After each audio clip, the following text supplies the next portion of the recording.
최경영의 최강 시사.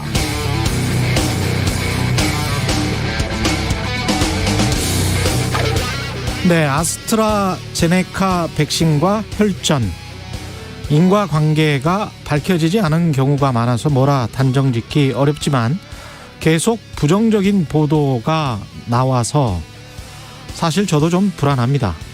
그런데 아무리 생각해도 이런 전염병과 백신 관련 보도를 사건 사고 보도하듯 단편적으로 선정적으로 하는 게 맞는가? 그게 공익적인가, 과학적인가 생각해보면 절대 그런 것 같지는 않습니다. 그래서 좀 찾아봤습니다. 세계 최고의 공영방송이라는 BBC는 어떻게 보도하고 있는가? 이런 보도를 하네요. 4월 8일 혈전 희생자의 누나, 사람들에게 아스트라제네카 백신 접종 권하겠다. 4월 7일 아스트라제네카 백신 혹시 있을 위험과 이익을 따져보니 55세 이상에서는 코로나로 죽는 사람들이 100만 명 중 800명, 단순 사고로 죽는 사람들이 100만 명 중 180명, 교통사고 사망자는 100만 명 중 23명, 백신 부작용으로 인해 중병 이상에 걸릴 확률은 100분의 100만 명 중에 4명, 25세 이상은 100만 명 중 11명, 이런 보도를 하고 있습니다. BBC는 왜 이런 보도를 할까요? 정부에게 아부하기 위해서? 아닙니다. 콧대 높은 미국 언론인들도 BBC가 어떻게 보도하고 있다고 하면 별다른 반박을 하지 않을 정도의 권위, 그게 BBC의 권위입니다. BBC가 이렇게 보도하는 이유는 공연한 불안 심리로 인한 사회적 비용을 좀 낮추고 공공의 이익을 증진시킬 목적이죠. 공연한 불안 심리를 자극하는 보도 대 공익을 증진시키기 위한 사려 깊은 보도. 우리 언론은 어떤 쪽에 가까운지 잘 살펴보시기 바랍니다.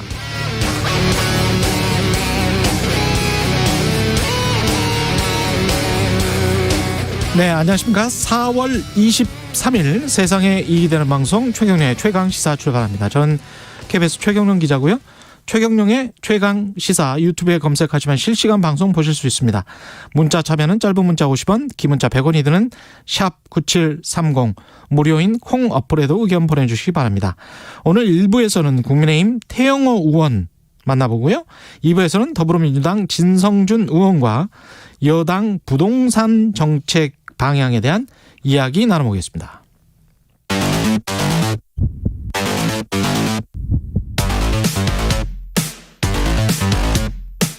오늘 아침 가장 뜨거운 뉴스 언박싱.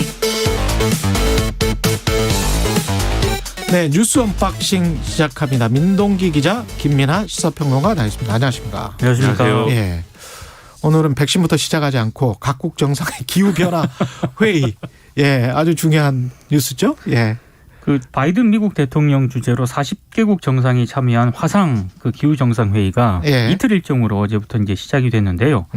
미국과 유럽연합 등 주요국들이 기존 목표치를 크게 웃도는 온실가스 배출량 감축 목표를 제시했습니다. 예. 바이든 대통령만 하더라도요.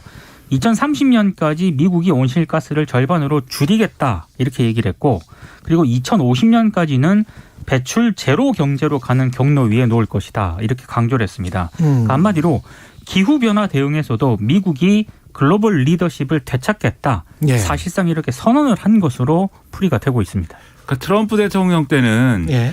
이 기후변화 문제 이런 것들에 대해서 굉장히 소극적이고, 그리고 이제 온실가스로 인한 뭐 이런 것들의 피해에 있어서는 아예 그건 사실이 아니다라고 부정을 하는 그런 이제 흐름이었는데, 사실 아니다 그랬죠. 그렇죠. 예. 근데 바이든 행정부는 이제 이 초기부터 바이든 대통령 취임 직후부터 제1성으로 이렇게 기후 변화를 주도하겠다. 이걸 이제 좀 확언을 했기 때문에 예. 그런 차원에서 진행된 회의인데 여기서 좀 주목해 볼 만한 게 이 시진핑 중국 국가주석과의 이제 서로의 이제 입장 차나 뭐 이런 것들인 것 같아요. 그래서 미국은 이제 계속 중국에 대해서 이제 기후 변화의 목표나 이런 것들을 채워가는 그런 과정이 필요하다고 강조를 하는데 중국은 원론적으로는 이 협력하겠다라고 얘기를 하면서 예. 그러면서도 지금까지 어떤 탄소 배출이나 이런 것들을 역사적으로 짚어보면은 가장 많이 배출한 건 어쨌든 지금의 선진국들 아니냐.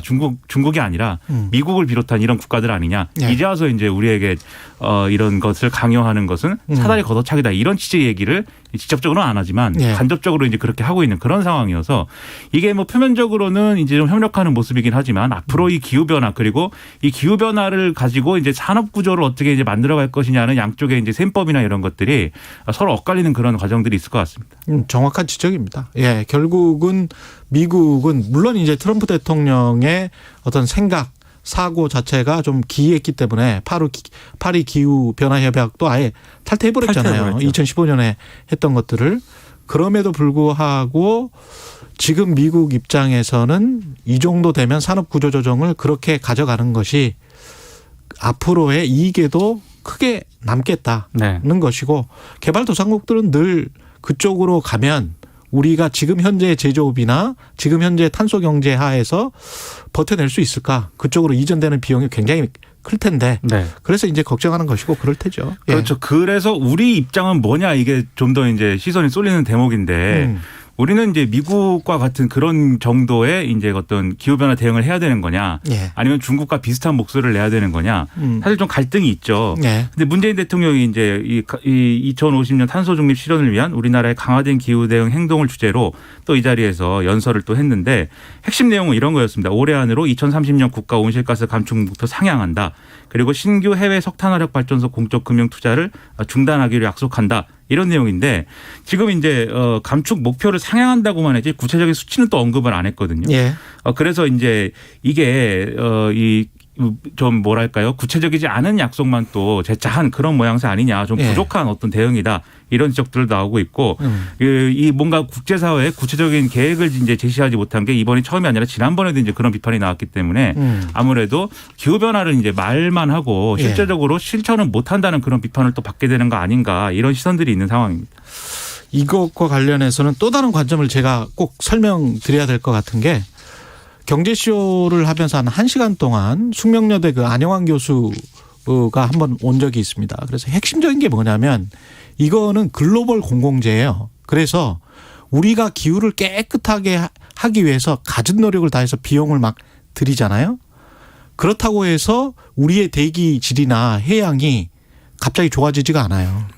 옆나라 일본에서 오염수 방출한다든가 중국이 계속 공장에서 굴뚝 떼고 있다든가 이래버리면 안 되잖아요. 우리 대기질이. 그렇죠. 그렇기 때문에 같이 보조를 맞춰가는 그 정도의 타이밍과 시기를 국제적으로 특히 지역경제 같은 경우는 불락이라도 같은 대기를 쓰는 그 정도라도 또는 같은 해양을 쓰는 그 정도라도 이게 협의를 하지 않으면 우리만 해서는 우리의 비용만 들어가는 그런 기회비용의 모순이 발생하는 그런 희한한 재화입니다. 글로벌 공공재. 이 공기라는 것이. 솔직히 바이든 대통령 같은 경우에는요. 기후변화에 대해서 굉장히 미국이 선제적으로 대응을 하고 있고 이런 감축 노력을 하고 있다라는 점을 강조를 하긴 했습니다만 방금 그 최경영 기자도 얘기한 것처럼 일본이 오염수 처리하는 거 있지 않습니까? 이거를 또 괜찮다라고 또 일본을 또 지지했거든요. 그렇죠. 또 앞뒤가 안 맞는 지금 상황이 되는 겁니다. 그래서 우려가 예를 들면 기후변화 문제를 가지고 다른 나라의 뭐 탄소세라든지 이렇게 관세를 이제 강화해서 부과하는 그런 방식으로 대응을 하게 될 경우에 미국이 그러면 사실은 기후변화를 얘기하고는 있지만 그걸 이용해서 사실은 자국의 어떤 이익이나 이런 것들을 추구한다는 이런 상황으로 갈 수도 있는 거거든요. 그래서 이게 양면적인 어떤 부분이 있는 문제인데 그렇습니다. 그럼에도 불구하고 어떤 글로벌 리더십을 형성하는 과정에서는 대해서는 각자의 이제 역할을 분명히 해야 되는 필요도 있는 거고 그래서 이제 이런 회의를 이제 하는 그런 대의 명분이 또 있는 거죠. 예. 그래서 이제 말씀하신 대로 구체적인 비용을 투입하는 문제에 있어서는 우리가 얼마든지 타이밍이나 이런 정도를 또 계산해 볼 수 있겠지만 적어도 이 글로벌 리더십을 형성하는데 기여하는 측면에서는 또 우리의 역할이 필요한 것이기도 하기 때문에 이런 데 균형을 잘 잡는 그런 뭐 내용이 더 이제 명확하게 제시가 됐으면 예. 좋았을 것 같습니다. 청취자 2454님, 우리 아이들 생각하면 지구 기후 위기 걱정됩니다. 어제 지구의 날이어서 저녁 8시에 계속 불 끄고 있었어요. 야, 정말 환경 많이 생각하시는 그런 청취자 분이십니다. 예, 고맙습니다. 민주당 초선 의원들이 쇄신안을 냈네요. 일단 당 쇄신위원회를 구성해 달라고 요구를 했고요. 예. 이른바 그 재보선의 원인이 됐던 성비비 사건의 피해자와 국민들이 받아들일 수 있는 진정성 있는 사과를 요구한다고 밝혔습니다. 모두 5개 항의 쇄신 방향 요구안이 이제 제출이 됐는데 예. 뭐 이를테면 당정청 관계에서 민심이 반영될 수 있도록 당이 주도성을 발휘해 달라. 민심이 반영될 수 있도록. 네. 예. 그리고 뭐 의원들 간의 집단 토론 활성화 이런 내용들이 좀 포함이 됐습니다. 그리고 예. 이것 외에도 초선 의원들 스스로 뭐 쓴소리 경청 텐트를 설치 운영하겠다 이런 내용도 밝혔고요. 예. 세대별 심층 토론의 개최를 또 약속을 했습니다. 그리고 윤호중 원내대표가 초선 부대표를 약속을 했거든요. 예. 그러니까 여기에 민병덕 그리고 비례의원인 이수진 의원을 또 추천을 했습니다.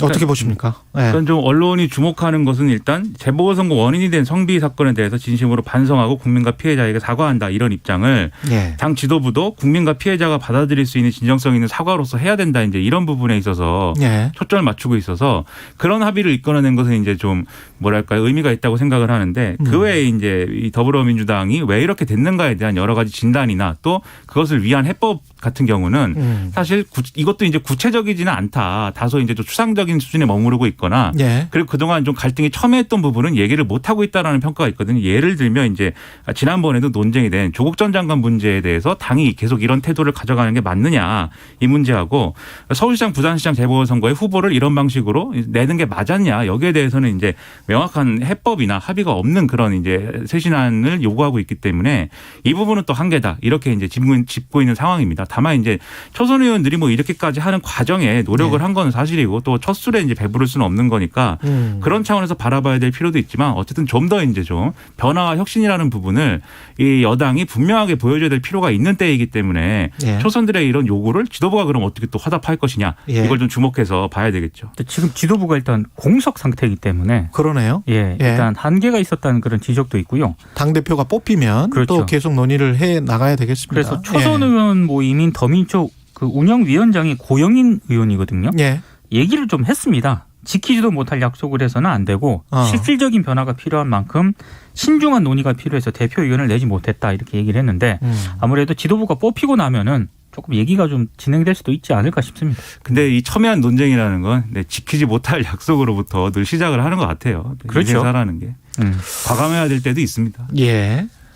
윤호중 더불어민주당 원내대표, 신임 원내대표가 이제 현충원을 갔는데 보통 선열들, 국민들 이야기하는데 피해자님이요. 이게 방명록에 써놓은 그러니까 내용이죠. 원내대표단 예. 의원들하고요. 이제 국립서울현충원을 참배를 했습니다. 예. 현충탑 앞에 무릎을 꿇기도 했는데 예. 방금 말씀하신 것처럼 방명록에 예. 선현들이시여 국민들이시여 피해자님이여 진심으로 사과드립니다. 민심을 받들어 민생을 살피겠습니다. 이렇게 썼거든요. 여기서 피해자님이 누구냐? 보궐선거 발생 이유가 됐던 그 이른바 그 피해자들을 언급을 했다. 이게 예. 당 관계자가 이렇게 얘기를 한 거거든요. 예. 근데 왜 현충원에서 이런 방명록에서 그걸 이렇게 썼느냐 이걸 두고 이제 논란이 좀 제기가 됐고요. 예. 가장 핵심적인 거는 피해자 측이 강하게 반발을 하고 있다는 겁니다. 예. 특히 이제 오고돈 전 부산시장 성추행 사건 피해자 같은 경우에는 부산 성폭력 상담소를 통해서 자신은 현충원에 안장된 순국 선열이 아니다. 너무 모욕적이다 이렇게 입장을 전했거든요. 그래서 좀 진정성이 의심이 든다 이렇게 또 좀 비판이 좀 제기가 되고 있습니다. 그러니까 이게 본인 입장에서는 나름대로 뭐 사과를 해야겠다라는 생각을 하고 한 행동일 수 있어요. 그런데 현충원이라는 장소가 왜냐면 왜 피해자가 뭐 순국선열이 아니지 않습니까? 기본적으로 피해자라고 해서 뭐 사망하면 현충원에 묻히는 게 아니잖아요. 그런 이제 왜 현충원에서 이걸 하고 있는가 이런 문제가 있고 방명록에 왜 순국선열과 국민과 같이 열거를 하고 있는가. 그러니까 이게 의문이죠 다. 정말로 마음에서 정말 이거 사과를 해야겠다는 마음으로 이제 하는 사과인가 아니면 사과하는 모습을 보여야겠기에 그런 모습을 언론에 노출하고 싶어서 하는 사과인가. 후자에 더 가깝게 보일 수밖에 없고 혹시 모르겠습니다. 윤호중 이제 원내대표 무슨 말씀하실지 모르겠지만 가령 윤호중 의원의 보좌관이 여기다가 윤호중 님이시여 이렇게 썼다고 생각을 해보세요. 혼날 겁니다 아마. 저는 뭐 왜 이렇게 했는지 이해가 잘 안 됩니다. 아니 그 홍보라는 차원에서도 정말 바보 같은 짓을 한 것 같은데 제가 보기에는 시간도 그렇고 장소도 그렇고 왜 현충원에서 이러죠? 근데 윤호중 원내대표가 해명을 예. 했거든요. 예. 현충원이 사과를 하기에 적당한 곳이라는 생각이 들어서 방문을 했다. 이렇게 해명을 했습니다. 이건 저는 이해가 잘 안 가는데요. 네. 지나치게 정치에 빠져 있는 거 아닌가 그런 생각을 합니다. 이거는 상식적이지 않은 것 같아요. 그러니까 직접 예. 찾아가서 사과하는 방법도 있지 않냐 기자들이 물었습니다. 예. 그러니까 여기에 대해서는 신원이 밝혀질 수 있기 때문에 예. 그분들을 찾아가는 것은 적절하지 않다. 또 이렇게 해명을 하기도 했는데 어찌됐든 아니 그러면 몰래 찾아가면 되잖아요. 예. 그러니까 뭔가를 드러내기 위해서 뭔가를 하지 말고 진심이라면 그냥 몰래 하시면 되잖아요. 그러니까 이게 예? 이 언론의 해석은 오세훈 서울시장이 이 피해자에 대한 어떤 사과라든가 이런 걸 하지 않았습니까? 그래서 이게 이제 여러모로 긍정적인 평가를 받고 이 피해자도 이 박원순 전 시장 피해자도 이제 여기에 대해서 이제 좀 감사하다는 입장을 밝혔기 때문에 여당도 뭔가 하지 않으면 안 된다 이런 좀 생각을 한 게 아닌가 이런 해석은 있어요. 근데 그것도 말씀하신 대로 거기에 맞는 걸 해야 되는 것이지. 그렇죠. 전혀 네. 안 맞는 방식으로 이렇게 하면 오히려 안 하니만 못한 일이 되지 않습니까?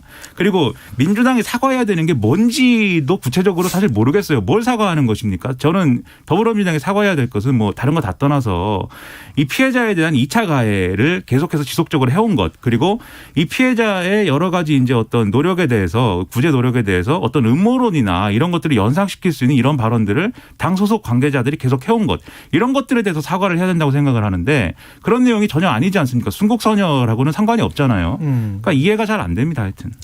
제가 드문드문 말씀드렸지만 너무나 정치 마케팅이 발달을 하고 홍보 이런 것들에만 그 신경을 쓰다 보니까 겉외양 뭐 이렇게 뭔가 보여지는 것, 언론에 비춰지는 것, 사진 찍히는 것, 뭔가 기록에 남는 것 이런 것들에만 신경 쓰고 진짜 진정성이 있는 어떤 가치 있는 정책, 가치 있는 행위 그것에 관한 신경을 훨씬 더 써야 그게 정치인들이 아닌가 싶어요. 초선 의원들 쇄신한 내용 나온 것도 그런 것들이 좀 더 들어가 있었으면 좋겠다.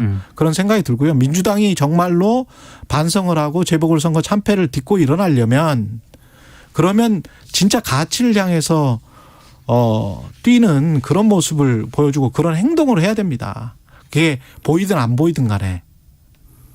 상당히 이상주의적이십니다. 지난번에 저도 예. 너무 이상적이라고 그러니까 저는 정치를 하지 않죠. 예, 언론인만 하죠. 이상주의 한 이상 하는데. 네. 예. 예, 시간이 없어서. 예, 알겠습니다. 뉴스 언박싱 민동기 기자 김민아 시사평론가였습니다. 고맙습니다. 고맙습니다. KBS 1라디오 최경련의 최강 시사 듣고 계신 지금 시각 7시 38분입니다. 오늘 아침 흐리고 빗방울이 떨어지거나 약하게 비가 내리는 곳이 있습니다. 오전까지는 좀 더 지속될 것으로 예상됩니다. 하지만 여전히 건조특보는 발효 중입니다. 서울과 전국 곳곳에 내려져 있는 상황이고요. 이 비 덕분에 때이른 더위는 한풀 꺾이겠습니다. 오늘 낮 최고 기온 서울 23도, 세종, 대전 22도, 대구 21도, 부산 20도 등으로 대부분 어제보다 낮겠습니다. 바람이 강하게 불겠습니다. 경상남도 해안 지역, 또 전라남도 해안 지역, 제주도와 서해 5도 지역이고요. 내일 새벽까지 강풍이 예상되고 남해안과 제주도 지방에서는 너울도 주의하시는 것이 좋겠습니다.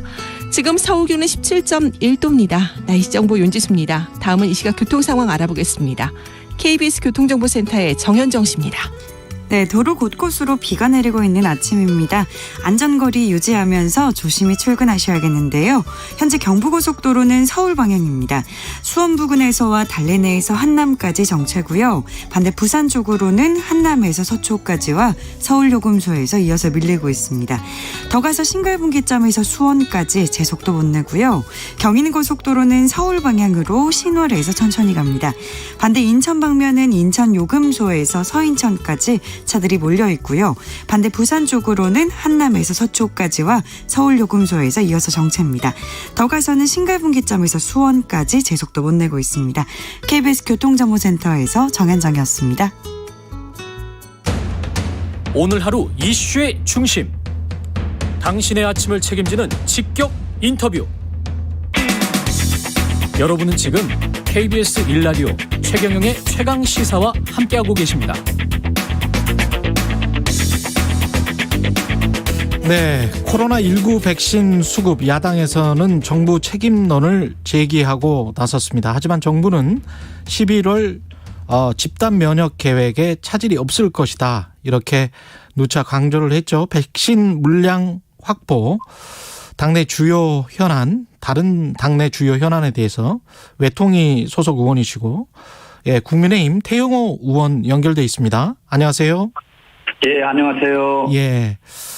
일단 그 백신 물량과 관련해서 백신 수급과 관련해서 의원님이 그 다른 인터뷰에서도 뭔가 이야기를 하신 것 같은데 예, 어떤 말씀이신가요? 그 정부는 지금 계속해서 뭐 상반기 1,200만 원명 목표 달성 이거 뭐 자신 있다 이런 발표를 계속 지금 내놓고 있습니다만은 최근에 이제 백신 수급 문제가 계속 논란이 되면서 현실적으로 대통령님도 지금 러시아산 이거 스푸트니크 V 백신 검토를 지시하는 상황인 거 있습니다. 이것은 지금 현재 정부의 거듭되는 발표에도 불구하고 정부도 그렇고 또 우리 국민들 속에서도 이거 백신 수급이 지금 상당한 어려움에 직면하지 않았느냐 이런 우려와 걱정을 지금 떨쳐버릴 수 없는 거죠. 상반기 지금 말씀하시는 내용은 구체적으로 상반기에 1,200만 개의 백신 수급이 힘들 것 같다라는 거세요? 아니면 하반기에 들어올 물량들이 제대로 못 들어올 것 같다라는 말씀이십니까? 지금 일단 저는 이제 상반기 물량을 지금 이야기하고 있습니다. 예, 홍남기 국무총리도 이제 20일 대정부 질의에 출석해서 원래 들어온다고 하던 이제 모더나 백신 4천만 도수 상당 부분이 이제 상반기에 들어오지 못할 것이다라고 이제 시인하셨습니다. 그렇기 때문에 지금 총 정부의 이제 물량 확보를 보면 상반기 이제 1,200만 명에 해당한 그런 물량을 들어왔다 또 들어올 수 있다라는 그런 자신감 있는 그런 자료를 내놓고 못하고 있는 이런 상황입니다. 예, 1,200만 회가 되겠죠. 근데 이게 지금 미국의 협조를 구한다. 백신 수합 이야기가 정부에서 나왔잖아요. 정의용 외교부 장관도. 이 부분에 관해서는 어떻게 생각하세요? 어불성설이라고 말씀하신 적이 있습니까? 지금 일단 그 바이든 대통령도 그렇고 지금 미국의 모든 지금 주장은 미국 우선이다라는 그 미국 우선주의 입장을 지금 강조하고 있고 그렇죠. 최근 미국에서는 이 백신 접종 문제를 완결짓자면 3차 접종까지 가야 한다라고 하기 때문에 미국도 일단은 지금 자국 공급에 이제 방점을 찍고 있는 이런 상황입니다. 그렇기 때문에 이런 미국 정부의 정책을 우리가 감안해 볼 때 과연 우리가 백신 수합에 성공할 수 있느냐 이런 이제 불확신이 계속 남아 있는 거죠. 그런 걱정과 우려는 됩니다. 근데 어떻게 이제 정부는 손 놓고 있을 수는 없으니까 뭔가를 하긴 해야 될 텐데 어떻게 해야 된다고 보세요? 뭐 지금 이제 5월에 한미 정상회담을 앞두고 있고 지금 정부로서는 어떻게 하나 이제 이번 정상회담에서 백신 수급 문제를 공식 우제로 지금 토의해보자 이런 정부의 입장인데 20일 날 있은 우리 그 국회 외통위 상임위원회에서도 우리 그 의원들이 정 장관에게 이제 계속 따졌습니다. 이번에 한미 정상회담에서 백신 수급 문제가 확고한 우주에 올라 있느냐라고 따졌는데 정 장관은 이게 우주에 들어있다고 아직까지 확답을 주지 못하고 있고 지금 우리가 보여지고 있는 그림은 바이든 대통령 자체도 지금 국내 자기 미국 주민들에게 미국 우선이다라는 데 방점을 찍고 있기 때문에 문재인 대통령과 이 백신 이 수급 문제를 공식 우제로 토의하는 데는 상당히 부담이 있는 것 같습니다. 예. 그럼에도 불구하고 저는 우리 정부가 미국과 이런 물밀 협상에서 이 백신 수급 문제를 확고한 우제로 올려놓는 그런 테이블에 올려놓는 이걸 이제 확답 받아야 된다고 저는 생각하고요. 예. 이거 정상들과의 회담에서 사전에 이런 우제를 올려놓지 않으면 대단히 짧은 시간에 정상회담이 끝냅니다. 이번에 스가 총리 같은 경우는 뭐 1대1 그 미팅과 그다음에 이제 뭐 여러 사람들이 뺏어간 미팅 총 합해서 2시간 반밖에 만나지 못했거든요. 예. 그러면 이런 짧은 시간 동안에 백신 문제와 관련해서 문재인 대통령이 국내로 돌아올 때 우리 국민들에게 좀 희망을 줄 수 있는 이런 답변을 받아가지고 온다면 이건 사전에 외교적으로 두 당국 사이에 이 문제를 공식 의제로 올려놓는 문제가 합의되어야 합니다. 예. 그 외교관이셨으니까 사실은 이런 외교 문제와 관련해서 제가 여쭤보고 싶은 게 예. 막교환 형식 어떤 뭔가 사실은 기브앤테이크잖아요. 예. 그래서 우리가 이제 미국에서 백신을 그래도 조기에 그 어떤 물량을 뭐 몇천만 개다, 2천만 개다, 예. 3천만 개다 좀 더 가지고 오려면 뭔가 막교환이 이루어질 수밖에 없다 이렇게 생각하세요? 어떻게 생각하십니까? 예, 이거 지금 백신 문제에서 지금 현재는 우리가 그 미국과의 관계를 이제 아주 면밀히 들어보다 봐야 되는데 예. 실제 이게 이번에 우리가 지금 백신 스와프든 이제 백신 외교든 이걸 들여다보면 우리 한국이 미국과의 관계에서 또 백신 외교에서 설 자리가 대단히 지금 좁다는 것이 점점 드러나고 있습니다. 이게 왜 그런가 하면 원래 이거 백신 문제가 나왔을 때 미국은 이 백신 문제를 혼자서 해결하지 않고 쿼드라는 또 자기와 가까운 동맹국들끼리 내부에서 이 문제를 먼저 논의해서 일부 나라들은 미국의 재정적 지원을 했고 또 자기 나라에서 백신을 생산해서 공급하고 이런 백신 협력이 이미 오래전부터 시작됐습니다. 그러면 우리나라 같은 경우에도 만일 우리가 백신을 출구 전략을 세웠더라면 이미 전에 이 백신 협력에 우리가 끼어들어였어야 합니다. 잠깐만요. 기회를 놓쳤죠. 들어가지 못했습니다. 거기에. 의원님, 저 쿼드에 있는 나라들 중에 지금 예. 백신 후진국들이 많아요. 예. 호주나 일본 같은 경우는 예. 백신 접종률이 우리보다 못하거든요. 특히 일본 같은 경우에. 근데 예. 이제 그때 쿼드에 들어가면서 백신을 공급을 받았다는 거는 약간 좀 말씀이 오해가 있는 거 아닙니까? 그러니까 이거 지금 최근에 보면 미국이 백신 이거 협력에서 두 가지의 중심을 두고 있습니다. 하나는 인접국들과의 백신 협력, 예. 다른 하나는 쿼드 내에서의 백신 협력에 미국은 방점을 두고 있는데 예. 우리가 이러한 상황을 예견하고 이미 전에 이 쿼드라는 이 백신 협력에 우리가 이미 발을 들여놨어야 되는데 이것이 대단히 아쉬운 부분입니다. 지금에 와서 백신 확보가 충분치 않으니 지금에 와서 이제 미국에게 이제 달라붙는 이런 모양새가 됐습니다. 이건 좀 팩트 사실 확인 때문에 제가 다시 한번 말씀드리는데 예. 미국 같은 경우에 모더나나 화이자가 예. 미국 인구에 상응하는 미국 정부가 요구하는 백신의 양을 우선 공급한다. 그리고 수출은 금지한다. 그 동안에는 예. 그게 아주 명문화가 돼 있거든요. 예. 그래서 그 모더나나 화이자 백신과 관련해서 그 명문화돼 있는 그 사안을 지적하시면 제가 이해를 하겠는데 예.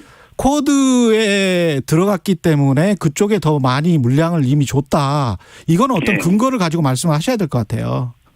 아니 제가 지금 이야기하는 건 이미 쿼드와 관련해서 물량을 많이 줬다가 아니라 예. 미국이 지금 앞으로 백신 협력을 어떤 방향에서 끌고 나가려는가 하는 그 흐름을 의도가 제가 이야기하는 겁니다. 그럴 것이다라는 추정이시죠. 그렇죠. 예. 네. 이미 미국의 입장이 나왔습니다. 어저께도 나왔고 그저께도 나왔고 네. 미국은 지금 이야기하는 것이 카나다와 메xi코와 같은 인접 국가와 백신 협력을 먼저 하고 다음 두 번째 단계는 쿼드 백신 협력국들과 이 문제를 단계적으로 확대하겠다. 이게 미국이 두 가지 축입니다, 지금. 예. 그러면 이 두 가지 축에 우리 한국의 지위는 어디에 있느냐? 여기는 우리 어느 쪽에도 지금 우리가 없고, 그 다음에 최근에 미국에서 달라지고 있는 것이 뭔가 하면 지금 부스터샷, 말하자면 3차 접종 문제가 나오고 있습니다. 예. 그래서 미국은 지금까지 생각했던 백신 물량보다도 더 많은 물량이 필요하다. 이게 미국 국내의 여론이고 그렇기 때문에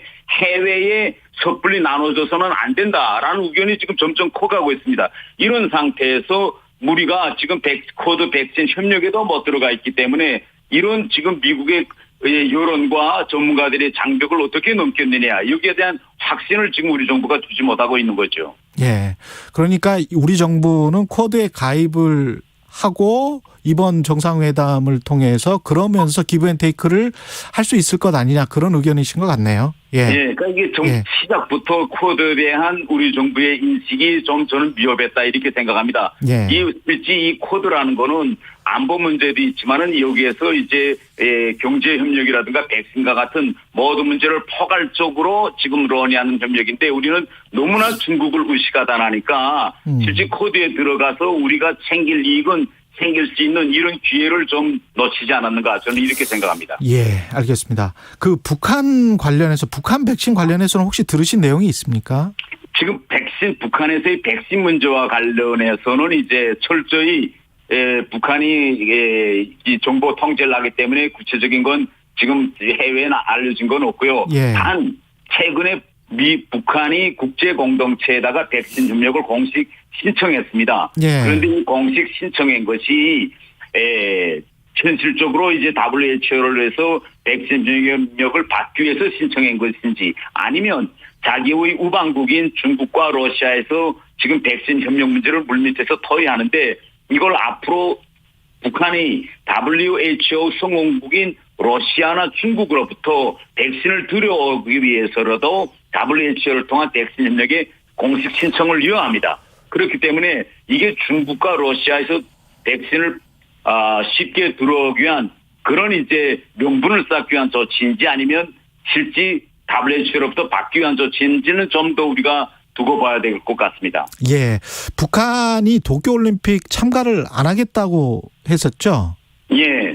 그거는 그 스탠스는 계속 유지할 것 같습니까? 어떻게 생각하세요? 북한이 도쿄올림픽에 가지 못하겠다는 건 뭐 이제 코로나 문제도 있겠지만은 도쿄올림픽에 가보았자 외교적으로나 뭐 다른 문제에서 신뢰가 없다고 이제 판단한 것 같습니다. 예. 우선 첫째로 가장 중요한 거는 지금 북한은 바이든 행정부의 대북 정책 검토를 기다리고 있습니다. 그런데 바이든 행정부가 이제 출범한 지 지금 4월 말이 되어 오고 있는데 아직까지도 바이든 행정부는 제재와 압박을 우선시한다는 제재와 압박에 방점을 둔 정책에서 새로운 그런 방향 전환 모멘텀을 보이지 않고 있습니다. 이런 상태에서 뭐 북한이 도쿄올림픽에 간다고 해서 미국의 정책이 달라지지는 않을 것이다. 좀 더 지켜보자는 게 하나 있고 지금 스포츠 실무적으로 들여다보면 예. 북한이 이번에 도쿄올림픽에 가서 확고하게 금메달을 딸 수 있는 그런 이제 담보 종목이 지금 명백치 않습니다. 북한은. 그런데 다른 종목과는 달리 이 올림픽을 일본에서 할 때는 북한은 이 조청위원을 대단히 크게 인식하고 있거든요.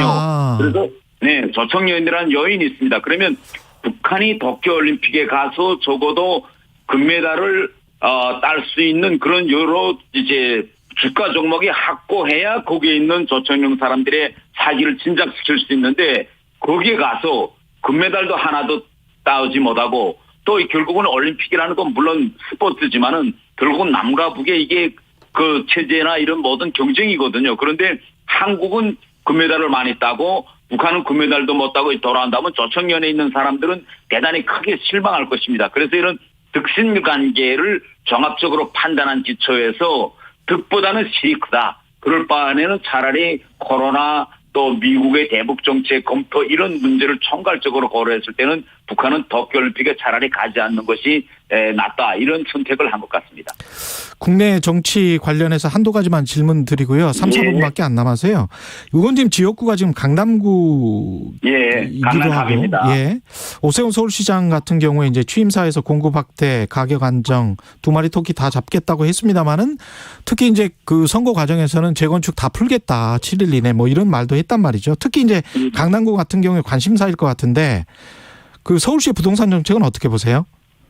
예, 우선 지금 오세훈 시장의 임기가 이제 매우 지금 짧습니다. 그런데 이제 이 강남이 안고 있는 재건축 문제를 들여다볼 때 시장의 권한으로서 할 수 있는 문제와 또 할 수 없는 문제가 있는데 예. 지금 강남 주민들이 제일 바라고 있는 재건축에서 가장 중요한 것은 충고 제한과 용적률 상향, 그다음에 이 기부 체납을 몇 %로 정하냐. 이게 대단히 굵직한 사항인데 현 시점에서 이거는 시의회의 동의가 있어야 가능한 일입니다. 예. 그러니까 이거 시장 재량으로는 안 되는 거죠. 그래서 지금 우리 강남 같은 데서는 그러면 시장이 재량으로서 가능한 것이 지구단위 확정 것인데 예. 이거라도 더 먼저 해달라라는 그런 선차적인 요구가 지금 있는 거고 앞으로 이 지금 기대감은 대단히 높습니다. 오세훈 시장이 지난번 시장할 때 뉴타운 이제 건설이라든가 또 이 재건축 활성화를 위해서 많은 규제를 이제 푸는 그런 방향으로 갔기 때문에 오세훈 시장이 시장 임기가 앞으로 장기화된다면 재건축 문제가 오세훈 시장 대에 해결을 볼 수 있지 않냐 이런 기대감이 상당히 높은 이런 상황입니다. 그 집값 방등에 대한 우려 같은 거는 없나요? 뭐 최근에 이제 오세훈 시장이 발표했죠. 이제 압구정동 같은 일부 지역을 지금 토지 거래 허가제로 이제 규정했는데 네. 저는 이걸 좀 단계적인 그러니까 이 갑작은 투기를 억제하기 위한 이런 그런 조치로 보고 장기적으로는 이런 이제 규제를 통해서 투기 수요를 억제하는 이것은 이제 올바른 방향이 아니다. 결국은 시장의 원리에 따라서 필요한 것에 공급 물량을 늘리는 이런 방향으로 갈 것이라고 저는 봅니다. 예, 오늘 말씀 감사하고요. 국민의힘 태영호 의원이었습니다. 고맙습니다. 예, 감사합니다. KBS 1라디오 최경영의 최강시사 1부는 여기까지였습니다. 고맙습니다.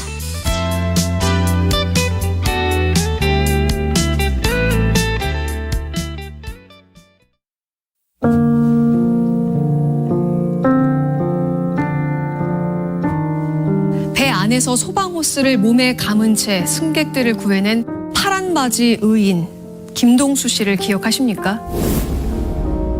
KBS 연중기획 기억을 기록하다. 가족으로서 옆에서 이제 24시간 지켜보는 입장에서는 좀 굉장히 힘이 들어요. 눈으로 이 사람이 마음의 병이 있다라고 증명하기가 쉽지 않기 때문에요. 그렇게 긴박한 상황에서 그냥 단지 자기 눈에 보였을 때 그냥 저 학생들, 일반인 사람들을 한 사람이라도 더 구해야지라는 생각밖에 안 갖고 구하고 나왔어요. 나와서 이 사람이 일상적인 생활을 했다면 이 국가나 사회에 내가 힘들고 어렵다고 뭐 자해를 하면서까지 얘기 안 해도 되잖아요. 남편은 살아왔다는 그 죄책감 때문에 사람을 구한 자부심보다는 더 구하지 못한 죄책감에 너무 쌓여 있는 거예요. 그냥 의인이다 영웅이다 칭하는 것보다는 국가와 이 사회가 그때 구조하지 않은 책임을 지고 저는 제 남편이라도 좀 치유라도 잘 해줬으면 좋겠다는 거예요. 파란바지의 의인 김동수 씨 아내 김영숙 씨는 기억합니다. 남편은 의인이라 불리고 훈장도 받았지만 여전히 자신을 죄인이라 생각합니다. 마지막까지 아이들을 구조하지 못하고 탈출했다는 죄책감 때문에 수차례 자해를 시도할 만큼 그날의 고통을 잊지 못합니다. 7년이 지났어도 여전히 참사 속에서 살고 있는 생존자들. 그들이 삶의 끈을 놓지 않도록 우리 모두의 관심이 필요합니다. 당신과 대한민국의 기억, KBS가 기록합니다.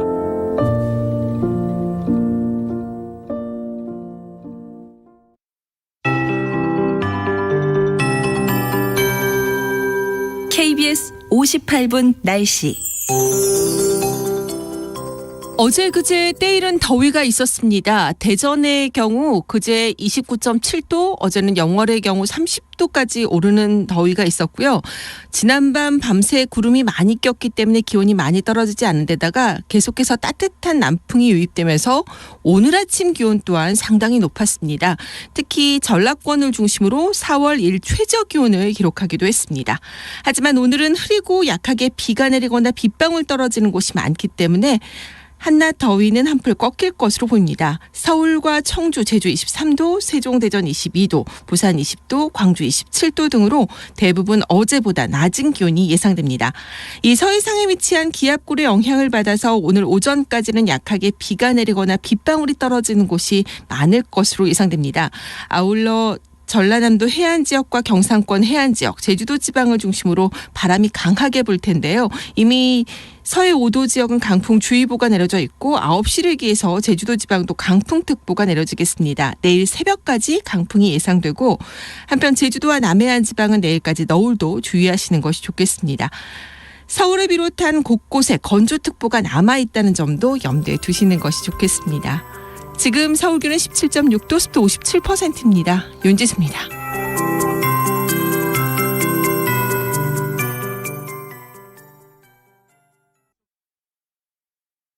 정성을 다하는 국민의 방송 KBS가 8시를 알려드립니다. AM 711kHz, FM 97.3MHz, KBS 1라디오입니다. HLKA.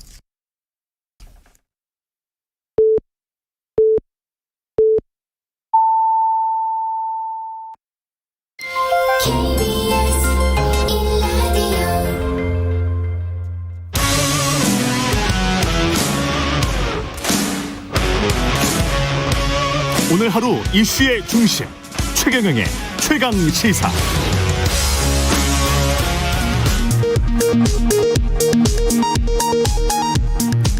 라디오 정보센터 뉴스입니다. 미국의 연방보건당국이 얀산의 신종 코로나 바이러스 감염증 백신에 대해 사용을 재개하는 쪽으로 기울고 있다고 일간 워싱턴 포스트가 현지 시간 20일 보도했습니다. 지난 1분기 수출 증가와 주식 투자 열기 등에 힘입어 하루 평균 외환 거래액이 2008년 이후 최대 수준으로 늘었습니다. 국토교통부는 작년 말 기준으로 외국인이 보유한 국내 토지는 전년 대비 1.9% 증가한 253.3제곱킬로미터로 전 국토 면적의 0.25% 수준이라고 밝혔습니다. 오늘 오전 2시 41분 27초 북한 함경남도 장진 동북동쪽 26km 지역에서 규모 2.2의 지진이 발생했다고 기상청이 밝혔습니다. 미국 상원은 현지 시간 20일 아시안 증오범죄 방지법을 압도적 찬성 속에 처리했습니다. 하원은 다음 달 이 법안을 통과시킬 계획인 것으로 전해졌습니다. 지금까지 라디오 정보센터 뉴스 아나운서 정은승이었습니다. 여러분은 지금 KBS 1라디오 최경영의 최강시사와 함께하고 계십니다. 네, 여당이 그간 금기시됐던 종부세 완화 움직임을 보이자 지난 4년간 부동산 정책 틀이 흔들리는 거 아니냐, 그런 우려가 여권 내부에서도 나오고 있습니다. 집값 폭등의 피해자는 고액의 부동산 자산가가 아니고 무주택 서민인데 왜 부자 감세가 먼저냐, 이런 지적도 나오고 있죠. 더불어민주당 진성준 의원 연결해서 자세한 이야기 나눠보겠습니다. 안녕하세요. 네, 안녕하세요. 진성준입니다. 예, 재보궐선거 참패 이후에 부동산 이야기 굉장히 많이 나오고 있는데 네. 그 첫 번째 나온 논의가 종부세를 좀 완화해야 되는 것 아닌가, 그런 논의가 있었어요. 어떻게 생각하십니까? 예, 이번 보궐선거에서 민주당이 참패를 했는데 참패의 원인이 결국 부동산 정책이 실패했기 때문이다라고 하는 진단에는 뭐 이론이 없는 것 같습니다. 예. 근데 부동산 정책이 실패했다는 게 무엇인가? 저는 결국 집값을 못 잡았기 때문에 서민의 주거권이 심각하게 위협을 당하고 있기 때문이라고 저는 생각하거든요. 예. 그렇다면 집값을 어떻게 잡을 것인지, 또 무주택 서민들에게, 또 특히 청년이나 신혼부부, 또 1인 가구들에게 어떻게 적절한 가격에 주택을 공급할 것인지 하는 것이 먼저 논의돼야 하는데, 당장에 집값이 올랐으니 세금 부담도 커졌다, 그러니 세금 깎아줘야 된다, 이런 논의가 먼저 나오는 것은 앞뒤가 바뀐 것이다, 이렇게 생각합니다. 근데 이제 실제로 국민들 어떤 계층이라고 봐야 될까요? 그 세금 부담을 느끼는 사람들이 한정적인, 특히 이제 종부세 같은 경우는 뭐 많이 늘어봐야 전국적으로 봤을 때는 가구수로 따지면 4% 이하인 것 같은데. 네, 그렇습니다. 그러니까 종부세라고 하는 것이 예. 모든 국민에게 다 부과되는 게 아닙니다. 말씀하신 것처럼 종부세 부과 고지 대상자 인구수로 따지면 1.3% 66만 명에 불과해요. 예. 또 그 66만 명이 내야 될 세금이 1조 8천억 가량 되는데 예. 그중에 80% 이상은 2주택 이상 다주택자들이 부담합니다. 그리고 1년 동안 종부세 내는 것이 100만 원 이하인 경우가 65%에 달해요. 예. 그러니까 극소수의 그야말로 여유가 있는 분들에게만 부과되는 것이 종부세인데 예. 이 종부세 부과 부담 때문에 선거에 졌다 이렇게 진단하는 것은 잘못 진단하는 거죠. 예. 우선순위가 잘못됐다. 저는 그렇게 생각하는 겁니다. 그런데 당장 그 민주당 김병욱 의원은 종부세 적용 대상을 9억 원에서 12억 원으로 올리자. 네. 이런 종부세법, 소득세법 개정안을 발의했단 말이죠. 아마도 우리 김병욱 의원은 지역구가 분당이기 때문에 집값이 많이 올라서 세부담을 예. 하소연하는 분들이 좀 많이 계신 것 같아요. 네. 그런 지역구 사정 때문에 그런 법안을 발의하게 된 게 아닌가 그렇게 생각합니다. 그 종부세와 관련해서는 종부세가 그 인당 과세가 되는 것이기 때문에 네. 그렇게 되면 강남에 제가 이제 특히 그렇게 가격이 높은 아파트 같은 경우는 한 60%가량이 부부 공동명의로 돼 있거든요. 네네. 그러면 20억 아파트라고 할지라도 종부세의 부담을 안 하고 있는 그런 가구들도 꽤 많아요, 사실은. 그렇습니다. 예. 그렇습니다. 그런 부분도 좀 봐야 될 것 같아요. 아니 그래서 예.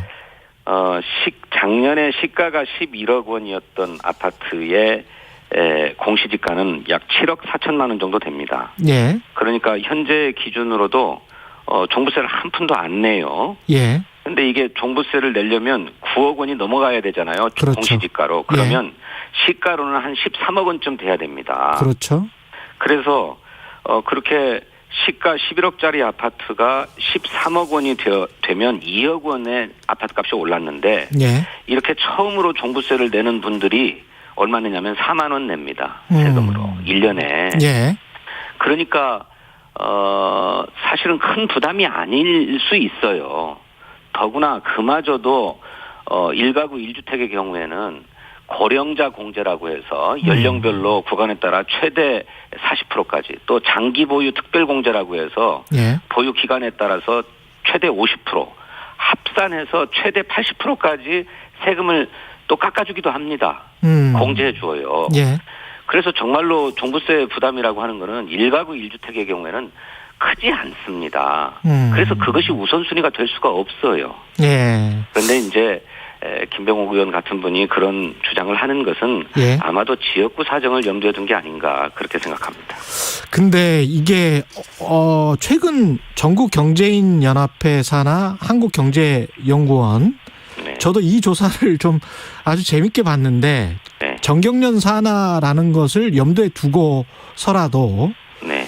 조세부담 국민인식 조사 결과가 21일 발표가 됐는데 그 한경련에 따르면 5년간 조세부담 변화를 묻는 말에 응답자의 74.6%가 조세부담이 늘어났다라고 대답을 한 거예요.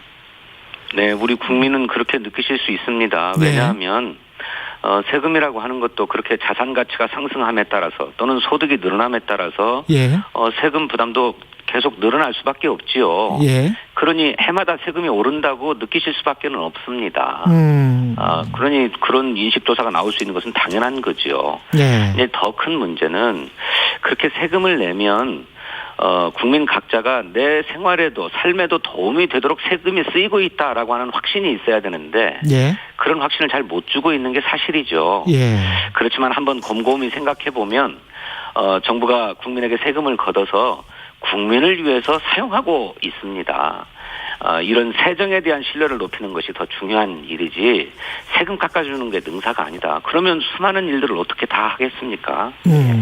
부동산 세금과 관련해서는 보유세든 뭐 거래세든 관련해서 지금 현재 기조로 그냥 가야 된다라는 게 진 의원님 생각이신 거죠? 저는 그 원칙이 훼손되면 안 된다고 생각합니다. 예. 저희들이 이렇게 부동산 보유세나 양도소득세에 중과 조치를 한 것은 이를테면 다주택 소유에 대한 책임을 좀 강화시키고 예. 또 단기 투자자, 이게 투기 목적으로 투자를 하는 사람들에 대해서는 과세를 강화하겠다라고 하는 의도로 그래서 부동산 값을 잡고 주거 안정을 확보하기 위해서 조치를 취한 것인데 그것을 훼손해버리면 다시 집값이 뛰어오르고 또 서민들이 내 집을 마련할 기회가 없어지게 된다면 그 책임을 누가 지겠습니까? 예. 근데 이제 여러분들이 대출 규제 관련해서도 이야기를 송영길 당대표 후보 같은 경우에 LTV DTI 완화 방안 이야기를 좀 했단 말이죠. 90%까지 무주택 청년 세대 이쪽은 확 풀어줘야 된다 이런 이야기를 했는데 이 대출 규제 완화 방안에 관해서는 어떻게 생각하십니까? 일정하게는 완화해 줄 필요가 있다고 생각합니다. 예. 너무나 대출에 제약이 많으니까 집을 마련하자고 해도 대출을 충분히 받을 수 없어서 못 받는 뭐 청년이나 신혼부부 또 1인 가구가 있을 수 있습니다. 그래서 정부도 또 당도 일정하게는 좀 완화하는 방안을 적극 검토하고 있는 것은 사실입니다. 하지만 그런 주장처럼 뭐 LTV DTI 비율을 막 90%로 완화하자라고 하는 것은 너무 과도해요. 예. 박근혜 정부 때 빚내서 집 사라고 막 할 때가 LTV 규제가 80%였어요. 그런데 이걸 90%까지 하게 되면 예. 그렇지 않아도 가계부채가 심각하게 늘어나고 있어서 지금 1,700조가 넘어섰다는 거잖아요. 예. 그래서 국내 GDP의 98%까지 거의 100% 육박하고 있는 상황이어서 이게 지금 경고등이 들어오고 있는 상황이거든요. 예. 그런데 이제 전 세계적으로 너무나 시중에 많은 유동성을 규제하기 위해서 금리를 높이고 있는 상황이고 또 집값을 잡기 위해서 많은 노력들을 하고 있는데 집값이 폭락하고 금리가 오르고 그러면 어떻게 감당하겠습니까? 좀 신중할 필요가 있다고 생각합니다. 이렇게 이제 정부 여당에서 재보궐선거 패배 이후에 이런 말들이 나오는 게 어떤 언론이 이쪽 방향으로 계속 몰고 있다. 그 전부터 그런 생각도 좀 갖고 계십니까? 저는 그런 생각이 있습니다. 예. 뭐 이런 조치를 취할 때마다 뭐 아주 특이한 사례들을 하나씩 들고 나와서 뭐 세금 폭탄론을 꺼내 들었지요. 예. 아까 말씀드렸던 것처럼 종부세 과세 강화 조치를 취했지만 언론들이 얘기하고 있는 것처럼 그렇게 무슨 세금 폭탄은 전혀 발생하지 않았습니다. 더구나 뭐 60세 이상의 고령자로 은퇴해가지고 수입은 없는데 뭐 수백만 원의 종부세를 내야 된다. 예. 뭐 이런 식의 보도가 연이어서 나왔는데 예. 아까 말씀드렸던 것처럼 그런 고령자들이나 장기간의 주택을 보유한 분들에 대해서는 최대 80%까지 종부세를 감면해주고 있어요. 장기 보유 특별공제. 예. 그렇습니다. 예. 그렇기 때문에 실제로 세부담은 그렇지도 않고 그런 예는 매우 특수한 예거든요. 예. 그런 극소수의 예를 들어서 뭐 세금 폭탄이니 뭐 세금 부담이 너무 과하다느니 이런 보도들을 계속 하니까 마치도 정부가 국민 전체를 대상으로 세금만 많이 뜯어가고 있다. 세금 폭탄을 안기고 있다. 이런 인식을 주고 있잖아요. 예. 그러다 보니 뭐 이렇게 선거가 끝나자마자 패인을 뭐 세금 폭탄론에서 찾고 세금 부담을 감해줘야 된다는 얘기가 막 튀어나오고 그러는 거라고 저는 생각합니다. 결국은 최근에 뭐 20억짜리 아파트를 살 만한 사람이라면 그 정도의 소득을 갖고 있을 것이기 때문에 살만했고 그 전에 뭐 가령 지금 뭐 5억에 샀는데 20억이 돼버린 사람은 오랫동안 가지고 있었기 때문에 장기 보유 특별 공제를 해 주는 것이고 뭐 이렇게 되는 거네요. 이거 자체가. 네, 그렇습니다. 논의 자체가. 네네. 알겠습니다. 토지거래 허가구역 지정 관련해서는 오세훈 시장이 일단은 뭐라고 해야 될까요? 한 발짝 양보하는 것 같은데요. 어떻게 보시나요? 그야말로 무분별한 재건축 재개발 활성화 공약 때문에 네. 하루에도 그 재개발 재건축 예정 지역을 중심으로 해서 수억 원씩 호가가 오르고 있다는 것 아닙니까? 예. 실제로 거래도 이제 그래서 또 활성화되고 있다고 하고 집값이 막 폭등하고 있는 그런 상황이 우려되고 있는데 예. 오세훈 시장이 당신이 선거 기간 동안에 공약한 바는 있지만 자신의 공약이 적실했던 것인지에 대해서 진지하게 검토해야 된다고 생각합니다. 예. 그런 일환으로 토지거래 허가구역을 지정하긴 했습니다만 예. 그렇게 일부 지역을 토지거래 허가구역으로 지정해도 지정되지 않은 인근 지역으로 풍선 효과가 또 나타날 수 있거든요. 예. 실제로 우리 정부가 시행했던 여러 가지 그런 핀셋 대책에서도 그 인근 지역에 나타나는 풍선 효과 때문에 정책의 실효성을 거두지 못해가지고 오늘과 같은 상황이 빚어졌거든요. 예. 그런 것을 반면교사 삼아야 된다 이렇게 생각합니다. 오세훈 시장 같은 경우는 청와대 가서도 뭐 여의도의 특정 아파트 한번 가보시라. 재건축 안전진단 기준을 완화해야 한다. 이런 주장을 한 것 같은데요. 어떻게 생각하십니까? 예, 그런 것도 일부 있을 것입니다. 그렇지만 그렇게 여의도 시범 아파트 등 뭐 수십 년 된 아파트들의 재건축 필요성이 있어서 서울시가 추진했는데 예. 그 때문에 집값이 폭등해가지고 오히려 무분별한 인식이다라고 하는 비판을 받지 않았습니까? 예.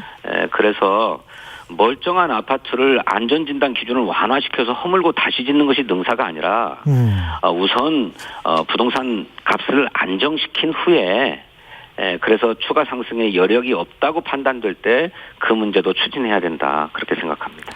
그 양도소득세 완화 여부도 당 내에서 어떤 검토하고 있으십니까 혹시?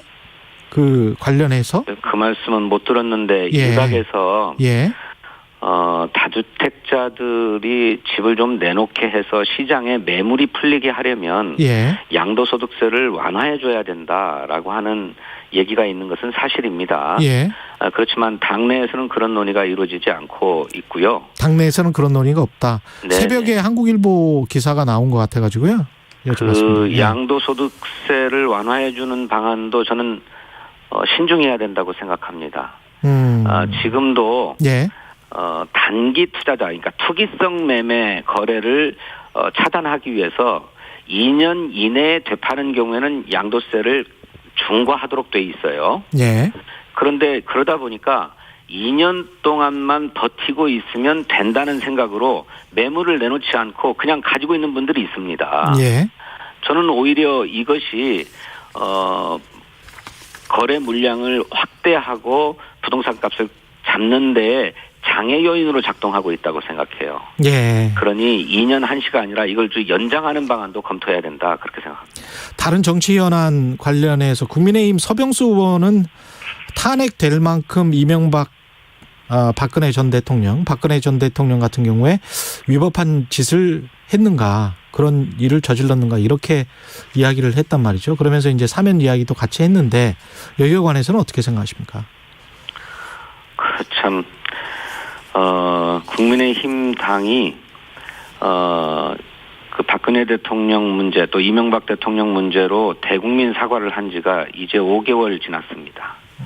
그런데 선거에서 이겼다고 금방 무슨 죄가 있느냐, 그만큼 죄를 많이 졌느냐, 빨리 풀어줘라 이렇게 얘기하고 있는 것은 과거로 돌아가자 이런 얘기이고, 예.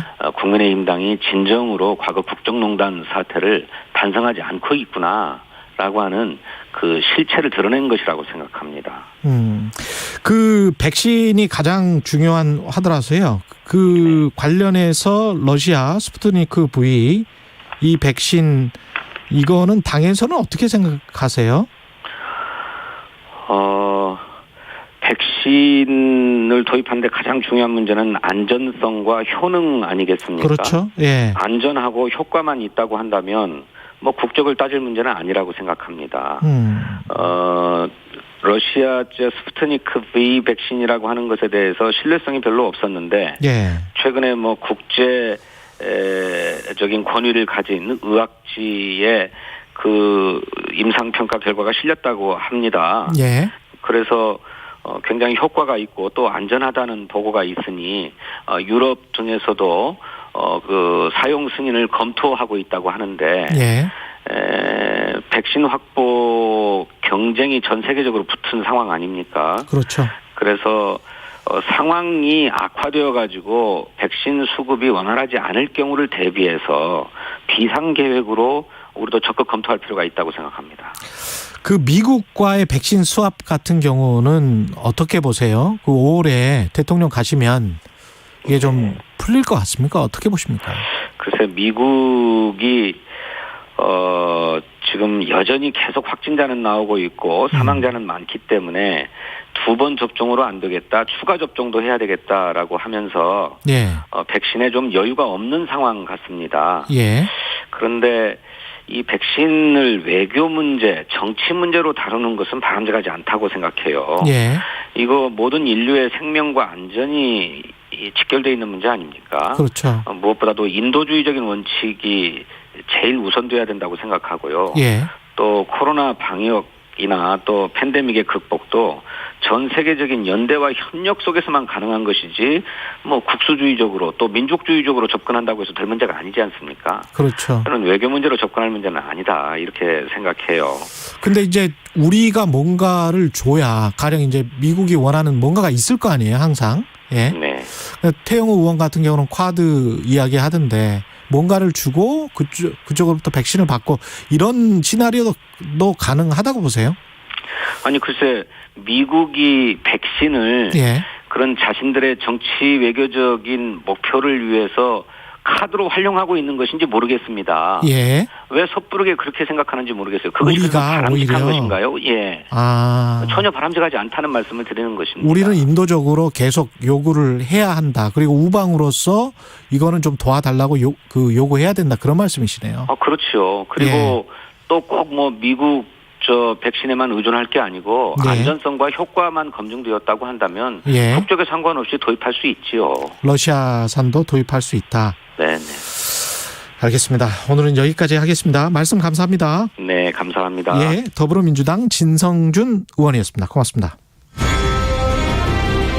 공정, 공익, 그리고 균형. 한 발짝 더 들어간다. 세상에 이익이 되는 방송. 최경영의 최강시사.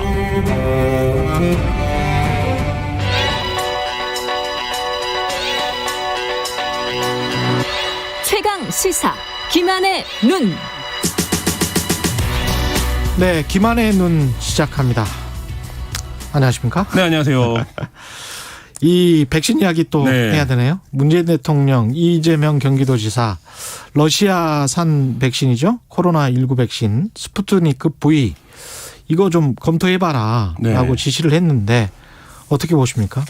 좀 이게 과학의 영역이어야 되는데 이게 백신 정치 영역으로 완전히 들어왔다 이런 생각이 드는데요.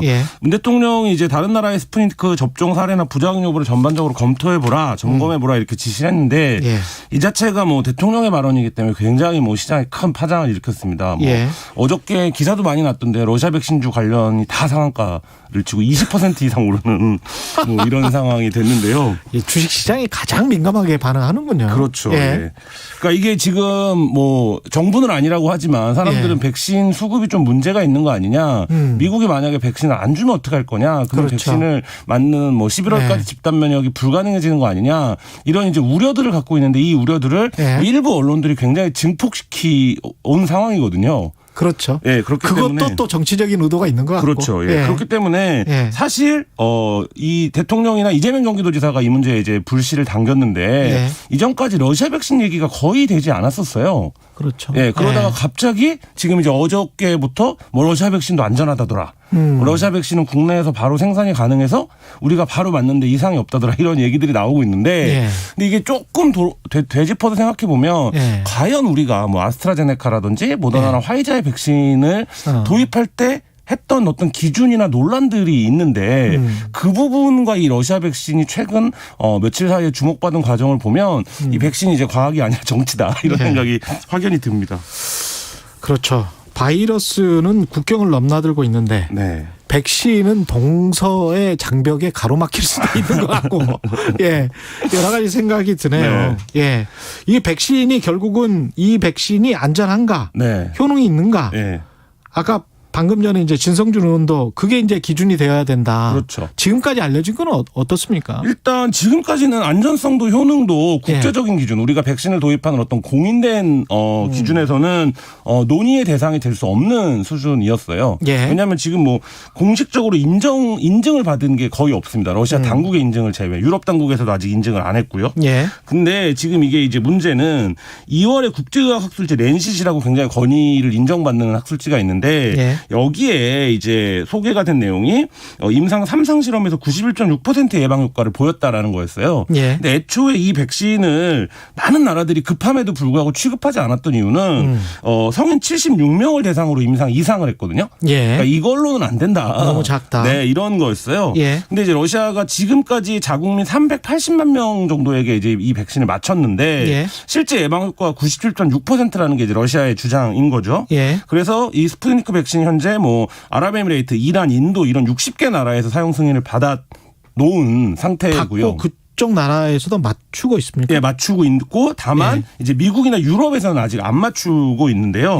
근데 유럽에서도 조금 이 렌시드 그 발표 이후에 렌시드에 논문이 실린 이후에 좀 엇갈리고 있어요. 독일에서도 뭐 지자체들 승인이 날 경우에 우리가 구입하겠다 이런 자체가 나왔는데 그래서 이제 이재명 지사의 아이디어가 아마 여기서 나온 것 같은데 우리도 이거를 이제 정부가 맞아도 괜찮아라고 하면 경기도가 먼저 구매를 해보겠다 이렇게 이제 나선 건데 사실 이제 말씀하신 대로 백신의 그 효능은 안전성과 효과 두 가지로 나뉘는데 이 효과 측면에서는 그래 러시아 백신도 뭐 어느 정도 효과는 있는 것 같아라는 게 이제 합의는 아니지만 어쨌든 국제적으로 이제 등장한 논의인데.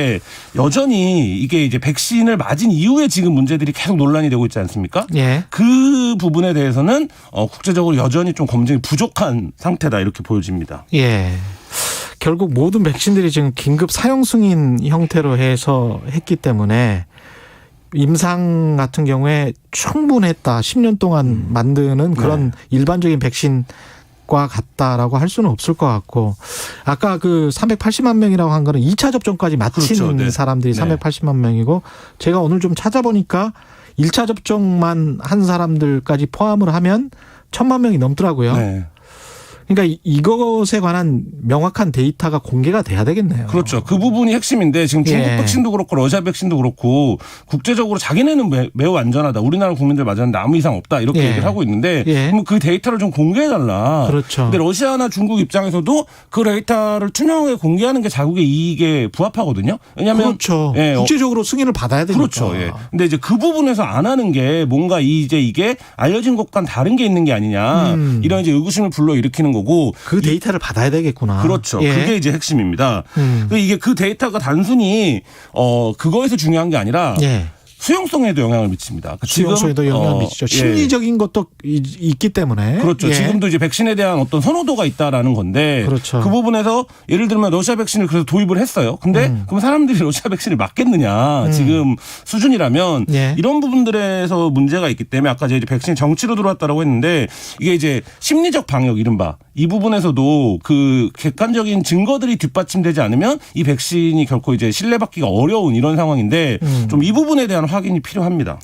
이게 사실 중국 백신이랄지 러시아 백신이랄지 이게 수출되는 나라들을 보면 중국이 기존에 또는 러시아가 기존에 도와줬던 나라들도 꽤 많고 그렇죠. 남미나 아프리카 국가들 같은 경우도 꽤 많고 그래서 제가 아까 동서장벽 이야기를 했지만 백신을 개발하는 그 즈음부터 해서 미묘한 어떤 전쟁이라고 해야 될까요?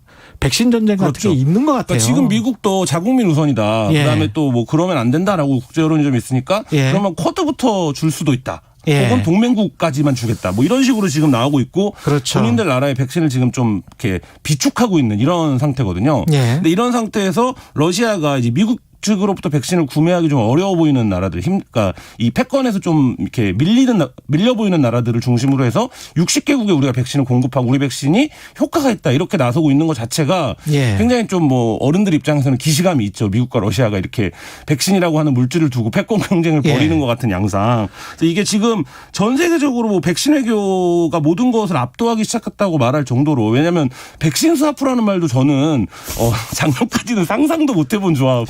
이었는데요. 백신 수합. 예, 뭐 누구나 다 이제 백신 수합 후 얘기를 하고 있는 상태가 됐으니까. 백신 줄 게 뭔가를 다 오잖아요. 그렇죠. 수합이라는 거는 서로 간의 맞교환이라는 건데. 그렇죠. 예, 그렇습니다. 그래서 뭐 우리나라도 뭐 지금 진단 키트를 우리가 준 적이 있으니까 백신도 받아올 수 있는 거 아니냐. 뭐 이런 얘기를 또 진지하게 또 하고 있는데 이 부분들이 지금 총체적으로 이 백신을 둘러싼 국제 정치가 굉장히 요동치는 모습을 보여주고 있고요. 그럼에도 불구하고 백신은 과학입니다. 그래서 그렇죠. 안전성과 효능성이 검증되지 않으면 어떤 방식으로 도입이 되더라도 실패할 수밖에 없는 물질입니다. 예, 김한의 눈이었습니다. 감사합니다. 네, 감사합니다. KBS 1라디오 최강시사 2부는 여기까지입니다.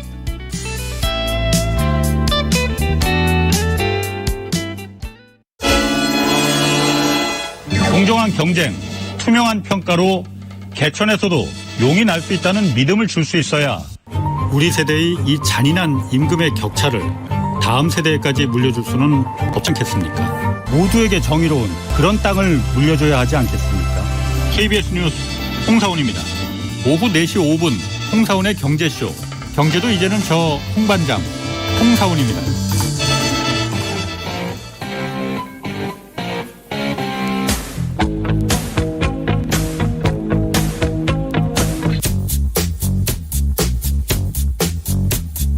몸이 먼저 반응하는 음악이 있습니다.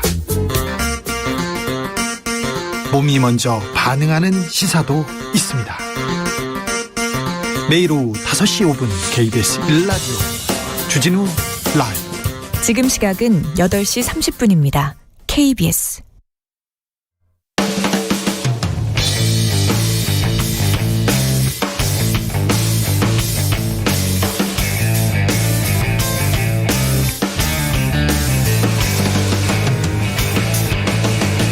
최경영의 최강 시사. GPS가 연결되었습니다. 최경영의 최강 시사. 여의도 신호등. 네, 한 주간 화제가 됐던 전가 인물을 집중 탐구해보는 시간입니다. 주간 인물 토크쇼 여의도 신호등. 현근택 변호사님은 스튜디오에 나와 계시고요. 김태현 변호사님은 전화로 연결돼 있습니다. 안녕하세요. 네, 안녕하세요. 예. 김태현 변호사님은 아주 좋은 소식이 있으시던데요. 아유, 별 말씀하세요. 아유, 감사합니다. 영광합니다. 너무 잘 나가세요. 예. 네. 보도에 이미 나와서 제가 말씀드리면 SBS에 MC로 가시기로 했기 때문에 축하는 드리는데 덩달아서 현근택 변호사님도 지금 안 하신다고 그러는 거 아니에요? 그래서 여의도 안 하신다는 게 아니고요. 어쨌든 우리 세트니까 같이 이제 여기 승진해서 가는 거고 저는 이제 승진해서 가는 거고.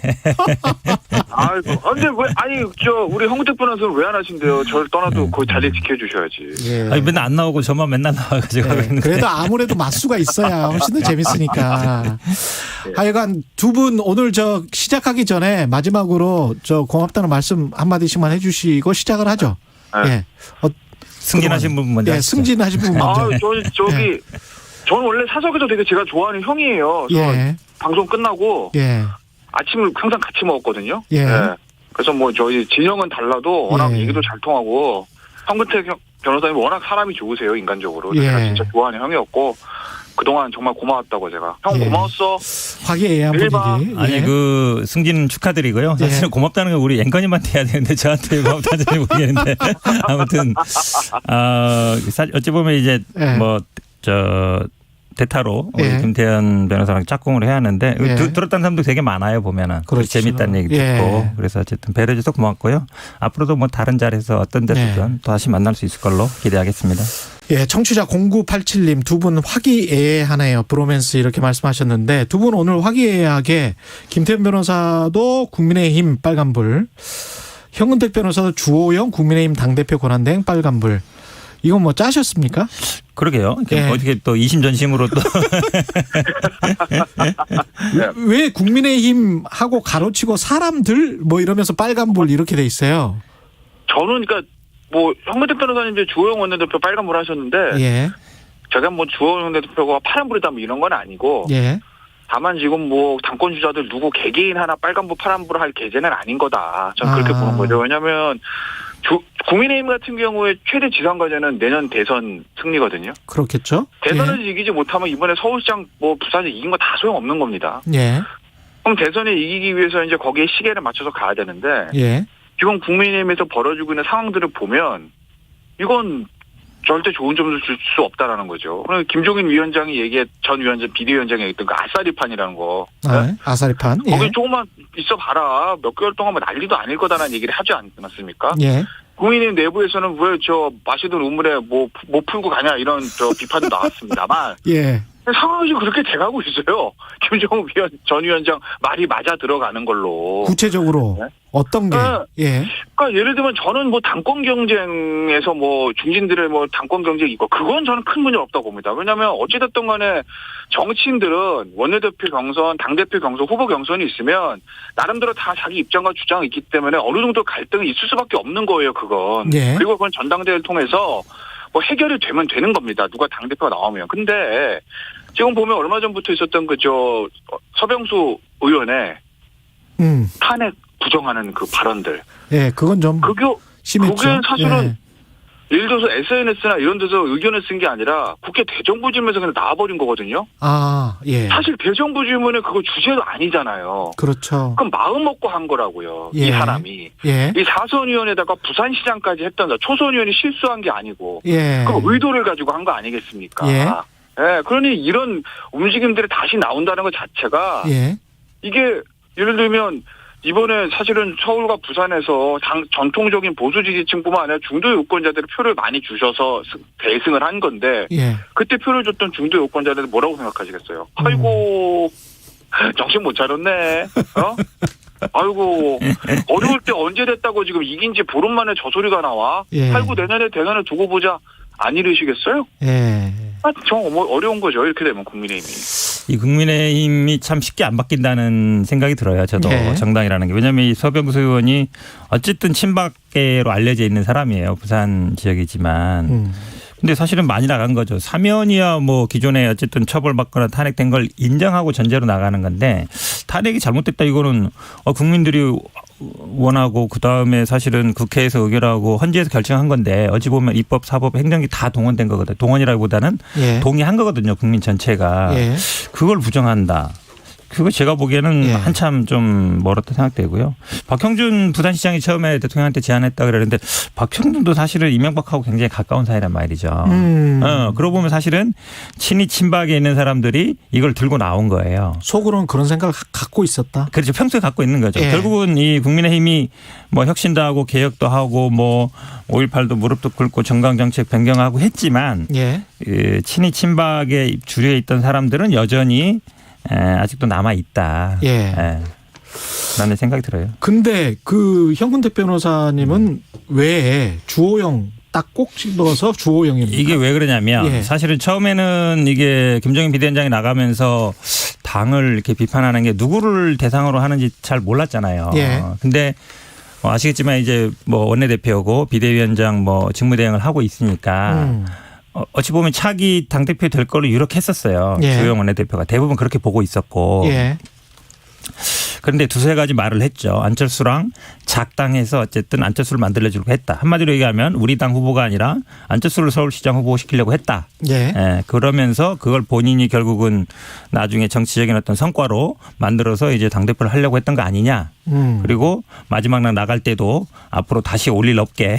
예. 그 말이 아마 제가 보기엔 좀 많은 의미가 달려 있다고 봐요. 그러면서 고문이나 맡아다 주시죠. 이 얘기는 한마디로 얘기하면 그냥 뒷방에 나가 계시죠. 우리는 앞으로는 저희들이 알아서 하겠습니다. 예. 다시 오지 마십시오. 이 얘기거든요. 예. 그 얘기에 상당히 이제 좀 기분이 상했을 것 같은데 결국은 이렇게 가면 지금 원내대표가 누가 될지 모르겠습니다. 만약에 아마 원내대표가 영남권에서 된다 그러면 주호영 원내대표가 당대표는 되기가 굉장히 어려운 국면으로 가고 있어요. 아, 그렇습니까? 그렇죠. 왜냐하면 초선 의원의 좀 지지율도 비슷하게 나오지만 예. 지금 이런 탄핵 부정이라든지 사면 얘기라든지 이런 게 나오면서 지금 김태현 변호사 얘기한 것처럼 굉장히 여론이 많이 안 좋거든요. 예. 특히 2030 세대들이 부정적이란 말이죠. 이번에 예. 굉장히 지지를 받았던. 그러면 당연히 주호영 원내대표가 당대표에서 멀어질 수 있다. 제가 보기에는 거기 또 1등 공신은 김종인 비대위원장이 되는 거죠. 김태현 변호사도 그렇게 생각하세요?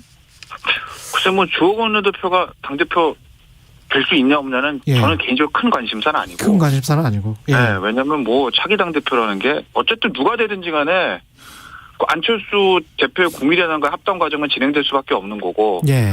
그리고 대선 경선판이 열릴 수밖에 없는 거고. 그리고 거기서 후보가 선출되면 어쨌든 선대위하고 후보 중심으로 당이 돌아갈 수밖에 없는 거거든요. 예. 다만 이제 문제는 외부에 있는 김종인 전 비대위원장이죠. 예.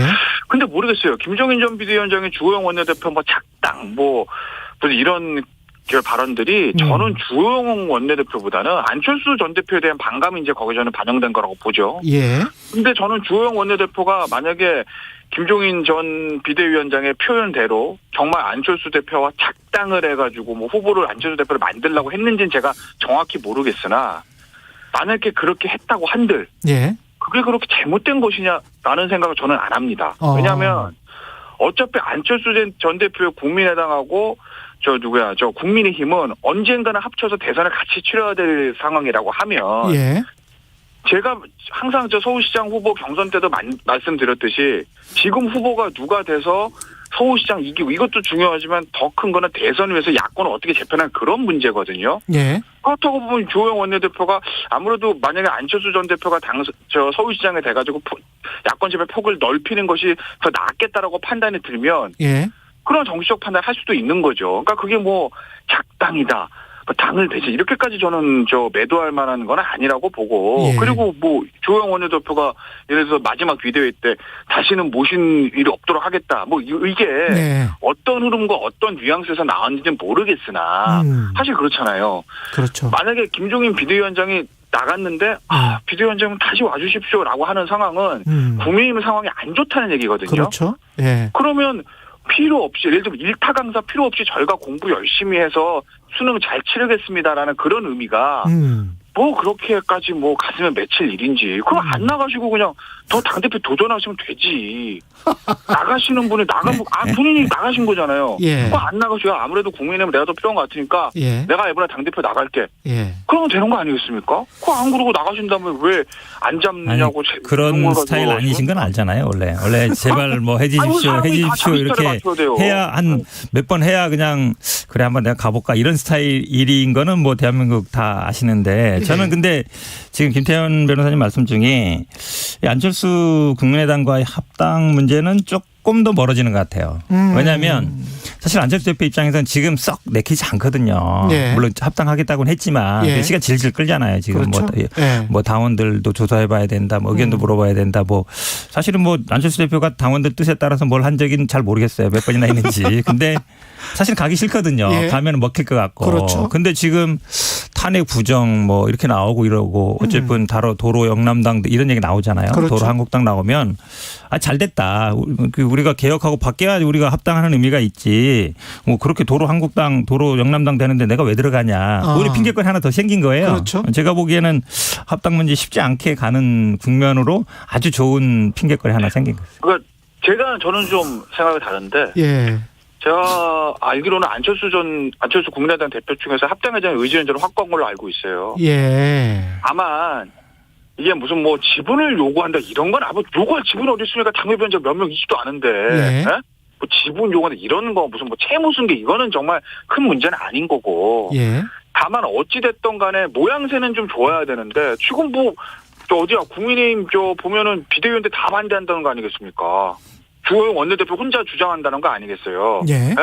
그러니 국민의힘의 내부 사정이 정리가 안 된 거거든요. 아마도 국민의힘이 지금 비대위에서 주호영 원내대표를 비롯한 원외 비대위원들이 반대하는 데는 김종인 전 비대위원장의 입김이 작용하지 않았을까라는 관측들은 여의도에서 좀 나오는 것 같아요. 아무래도 결이 좀 맞으니까. 예.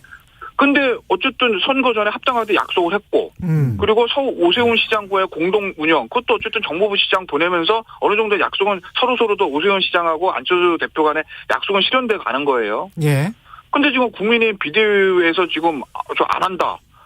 들어오지 마라 이러고 있으니 안철수 대표 입장에서 본인의 의지가 확고해도 저희가 숙이고 들어가겠습니다. 이렇게는 어려운 거거든요. 그러니까 국민의힘에서 저걸 내부적으로 의견을 정리를 해줘야 되는데 예. 이렇게 되면 전당대회까지 밀리는 건 아니겠어요? 하지만 어쨌든 전당대회에서 새 지도부가 선출이 되면 그러면 합당 절차는 진행될 수밖에 없다. 이건 양측의 니즈가 맞는 거예요. 왜? 안철수 국민의당 대표 입장에선 이번 서울시장 선거를 경선 과정 거치면서 깨달았을 거예요. 제3지대의 가능성도 있지만 한계는 분명하다. 국민의힘의 저 조직과 뿌리 깊은 당원, 영의가 융화되지 않으면 본인이 앞으로 있을 큰 선거에서 승산이 없다는 걸 알았을 거고 예. 국민의 입장도 마찬가지예요. 언제까지 이 단일화를 하겠냐고요. 김무성 전 대표가 안철수 대표를 지원하면서 인터뷰에서 한 얘기가 있습니다. 뭐냐. 차기 대선에서 가장 중요한 변수는 안철수가 독립적으로 나오면 15에서 20%는 가져갈 텐데 이거 어렵다. 안철수를 국민의힘으로 끌어들이는 거 이건 차기 대선에서 제일 큰 변수를 제거한 이런 얘기를 했거든요. 예. 그거 국민의힘에 있는 저 중진 의원들하고 대선 후보급들이 모르겠습니까? 그렇다고 보면 합당에 대한 양측의 니즈는 맞는 거다. 다만 지금 차기 전당대를 앞두고 김종인 전 위원장의 입김이 들어간 초선 비대위원들의 지금 반대가 있어서 예. 그게 좀 지연되고 있는 거다. 그렇게 보시면 될 것 같습니다. 윤석열 전 총장은 마지막으로 언제쯤 움직일까요? 저한테 물어보신 거예요? 예. 그렇죠. 예. 이걸 뭐 현근택 변호사한테 물어볼 일 없지 않겠습니까? 예, 네. 그렇죠. 어쨌든 예. 윤석열 전 총장 같은 경우에도 국민의힘의 저 김종인 전 비대위원장 표현을 하면 아싸리판. 예. 이걸 지켜보고 있죠. 어떻게 보면 예. 안철수 대표보다는 지금 윤석열 정책은 더 체급이 큽니다. 정치는 지도니까. 예. 그리고 지금 처음 들어가는 거예요. 예. 처음 들어가면 좋은 집에 좋은 모양새로 들어가야 되는 건 너무나 당연한 거 아니겠어요? 그렇죠. 들어갈 때 그 기세를 가지고 대선까지 쫙 가야 되는 거니까. 근데 지금 우리 진행자가께서 예. 윤석열 전 총장을 하면 예. 지금 국민의힘 가서 똑똑똑 들어갈게 할 수 있겠어요? 탄핵 부정이다 이러고 있는 이 난리판인데. 진행자 되더니 말 엄청 많아졌네. 예. 저는요. 예. 지금 안철수 대표랑 비슷한 입장일까요? 윤석열 총장도. 왜냐하면 지금 탄핵 잘못됐다고 얘기하잖아요. 예. 물론 윤석열 총장이 탄핵시킨 건 아니지만 탄핵의 1등 공신이죠. 어차피 그렇죠. 수사하고 이랬으니까. 그럼 윤석열 총장 들어오지 말라는 얘기나 같은 얘기예요. 사실상 보면. 맞잖아요. 그러네. 예. 예. 그리고 어찌 보면 이제 뭐 이명박 수사도 마찬가지고요. 예. 결국은 어느 정도 이제 이게 바뀌거나 혁신, 이 프레임을 저는 아마 김정인 비대위원장이 잘 짜는 것 같은데 그러니까 어쨌든 윤석열 총장 입장에서도 국민의힘으로 안 갈 이유가 하나 더 생기는 거죠. 못 갈 이유가. 그러니까 그러다 보니까 사실은 어찌 보면 제3지대로 갈 가능성이 더 많아지는 그런 국면으로 가는 것 같습니다. 흥미진진합니다. 예, 오늘 말씀 감사하고요. 지금까지 여의도 신호등 김태현 변호사, 현근택 변호사였습니다. 고맙습니다. 고맙습니다. 네, 감사합니다. KBS 일라디오 최경영의 최강시사 듣고 계신 지금 시각은 8시 45분입니다. 네, 출근길 정체가 한창인데요. 현재 경부고속도로입니다. 서울 방향으로 수원 부근에서와 달래내에서 한남까지 정체고요. 반대 부산 쪽으로는 한남에서 양재까지와 신갈분기점에서 수원, 덕아서는 오산에서 밀리고 있습니다. 경인고속도로는 서울 쪽으로 신월 부근에서 밀리고 있습니다. 반대 인천 방향으로는 부천에서 서인천까지 제속도 못 내고요. 서해안고속도로는 서울 방향으로 일직분기점에서 금천까지 막힙니다. 반대 목포 쪽으로는 매송휴게소에서 비봉까지 5km 구간 정체고요. 영동고속도로는 강릉 쪽으로 서창분기점에서 월곶분기점까지와 동군포에서 부곡까지 천천히 갑니다. KBS 교통정보센터에서 정현정이었습니다.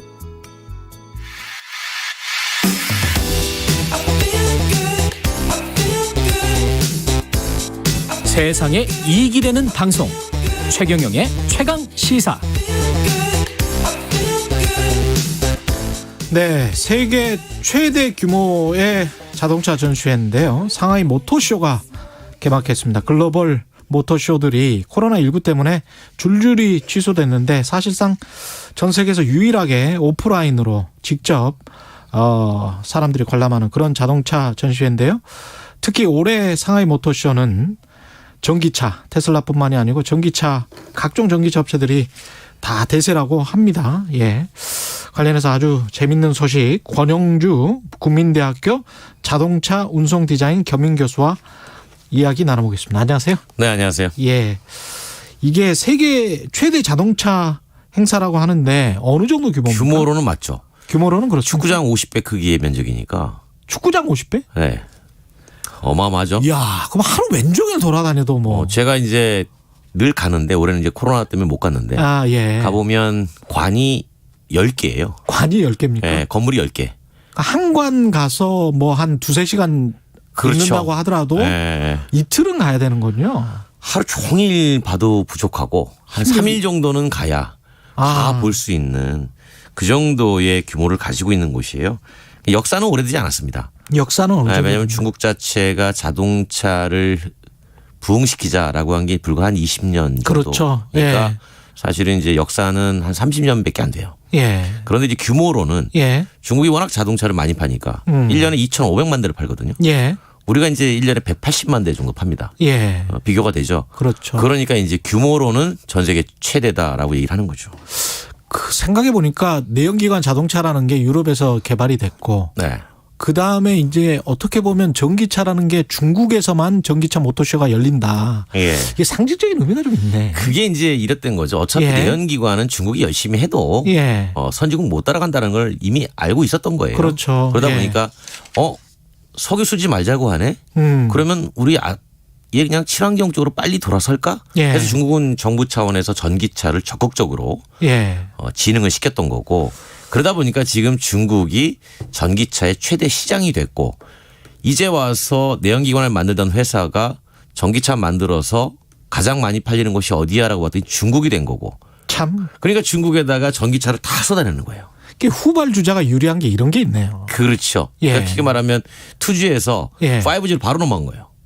이게 중국 같은 경우에 핸드폰 페이 같은 게 발달한 게 그렇죠. 신용카드가 없었기 때문에라는 거 아니에요? 그렇죠. 그리고 컴퓨터도 없었고 예. 개인 컴퓨터 PC가 없으니까 그냥 휴대폰으로 바로 넘어간 것처럼 그렇죠. 전기차도 그런 케이스입니다. 이번 전기차 이 상하이 모터쇼의 가장 큰 화제는 뭔가요? 역시 전기차죠. 전기차. 네, 전기차인데 예. 이제 중국이 흥미로운 게 예. 우리나라는 지금 전기차 이용하시는 분들이 플러그를 꽂아가지고 충전을 합니다. 그렇죠. 중국의 정부의 생각은 네. 그렇게 하면 빨리 보급이 안 되니까 아예 건전지처럼 교체하자. 우리 주유소에서 기름 넣는 것처럼 배터리 자체를 예. 그냥 건전지처럼 예. 다 쓰면 교체하도록 하지. 아, 다 쓰면 교체한다. 네네네네. 그러면 400km 달렸다라고 네. 하면 떨어졌다 그러면 예. 교체식 가서 배터리 바꾸고 가. 그게 일종의 이제 주유소네요. 그렇죠. 배터리를 교환하는 어떤 장치를 만든 겁니까? 그러니까 이런 거 그렇죠. 예. 교체식의 시설이 있고요. 예. 그러니까 우리가 이제 그 전기를 충전하는 방식이 콘센트를 꽂아가지고 하는 방법이 있고 예. 이미 누군가가 배터리를 충전해 두면 그걸 예. 바꿔가는 방식이 있죠. 아, 예. 그러니까 중국은 바꿔가자. 차라리 그게 빠르다. 그러려면 배터리가 표준화가 돼야 되거든요. 그렇죠. 2차, 저차 다 쓸 수 있어야 돼요. 그렇겠습니다. 그래서 이제 중국이 2030년까지 예. 중국에서 판매되는 모든 전기차는 배터리 10개 가지고 표준화하겠어. 10개. 네. 그러니까 우리로 따지면 건전지 2A, 트리플 A 이런 것처럼 표준화 할 테니까 예. 거기에 맞춰가지고 가자라고 해서 중국은 이제 교체식을 많이 장려하죠. 이게 지금 그 대륙이고 굉장히 좀 나라가 커서 그런 것도 있습니까? 충분히 그럴 수 있죠. 예. 한쪽 끝에서 마지막까지 이동을 할 때 예. 중간에서 교체하면 빨리 가거든요. 그렇죠. 충전을 언제 하고 있어요? 네, 2분 예. 30초 걸려요. 바꾸는데. 2분 30초? 네. 잠깐 화장실 갔다 오면 됩니다. 아, 이게 게다가 10개 정도로 표준화 시킨다는 게 약간 좀 무섭게도 들리네요. 글로벌 표준화를 추구하고 있는 것 같기도 하고. 아니요. 중국 내 표준화예요. 중국 내 표준화. 그러니까 중국 내에서 예. 독일 자동차 회사가 전기차를 팔면 예. 앞으로 배터리 표준화된 거를 부착을 하고 예. 나와서 교체를 하면 충전하잖아요. 그건 그냥 다른 중국차가 쓸 수도 있어요. 그런 식으로 하는 게 중국 정부의 정책인데 그 이유는 그래야만 전기차 보급이 빨리 된다. 전기차 보급이 빨리 된다. 그렇죠. 내연기관 140년 역사에서 예. 중국은 이미 뒤졌으니 앞으로 친환경 역사에서 중국이 선두로 가겠다. 이 좀 가능한 전략이다라고 보세요? 어떻게 보십니까? 그렇죠. 그래요? 정부에서 표준하면 가능해요. 그러니까 우리나라 같은 경우에도 예를 들어서 예. 택시를 전기차로 바꿀 때 예. 교체식으로 한다면. 그러네. 택시는 가능하겠다. 그렇죠. 택시는 매일 1000km도 달릴 수 있고 그런 거니까. 그럼요. 그러면 예. 이제 차종의 표준화가 이루어져야 되는 거죠. 아. 그러니까 충분히 가능한 얘기예요. 아, 그렇군요. 네, 이제 결국은 그렇게 하는 게 배터리 산업을 발전시키는 원동력도 됩니다. 아. 네. 근데 이 모터쇼에서 해프닝이 좀 일어난 것 같은데 굉장히 어떻게 보면 의미 있는 사건인 것 같기도 하고. 그게 테슬라. 이제 그렇죠. 예. 그 테슬라가 중국에서 많이 팝니다. 예. 그러다 보니까 사실은 모터쇼에서 테슬라의 브레이크 결함을 경험한 소비자가 예. 항의를 했단 말이에요. 그 여자분이더라고요. 그렇죠. 예. 그런데 그거를 그렇게 크게 제지하지 않았어요. 그래요? 보면 중국이. 예. 예. 그리고 그걸 가지고 언론에서 많이 부각시킵니다. 대서특필하고. 네. 그 얘기는 뭐냐면 중국에 공장 만들어서 생산하는 거는 중국 근로자 일자리 만드는 거니까 좋아. 허용해 줄게. 하지만 판매가 많이 되는 건 결국은 중국 차에 위협이 되니까 한 번쯤은 고민해 볼 수 있어. 조심해라고 하는 일종의 경고로 해석이 되는 거죠. 그러면 테슬라는 납작 엎드렸습니까? 그렇죠. 납작 엎드렸어요. 왜냐하면 지금 전기차를 테슬라도 가장 많이 파는 곳이 중국이에요. 예. 가장 많이 판매하는 시장에서 괜히 중국 소비자들에게 우리가 반항하는 인상을 주면 안 되잖아요.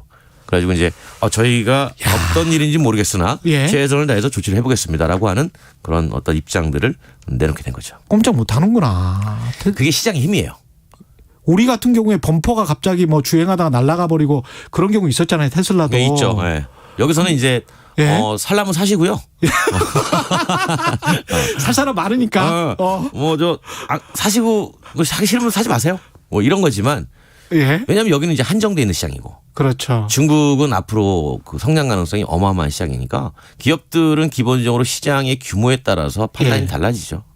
기술 수준은 어떻습니까? 우리랑 비교하고 또 미국이랑 비교하고 그러면 우리가 배터리 그 3사가 있고 그래서 좀 유리하지 않을까 그런 생각도 하는데 어떻게 그러니까 보세요? 이제 전기차를 기술 가지고 앞으로 얘기하기 좀 어렵고요. 그렇습니까? 그러니까 뭐냐면 그 전기차가 얼마나 다양한 용도로 활용이 되는 것인가.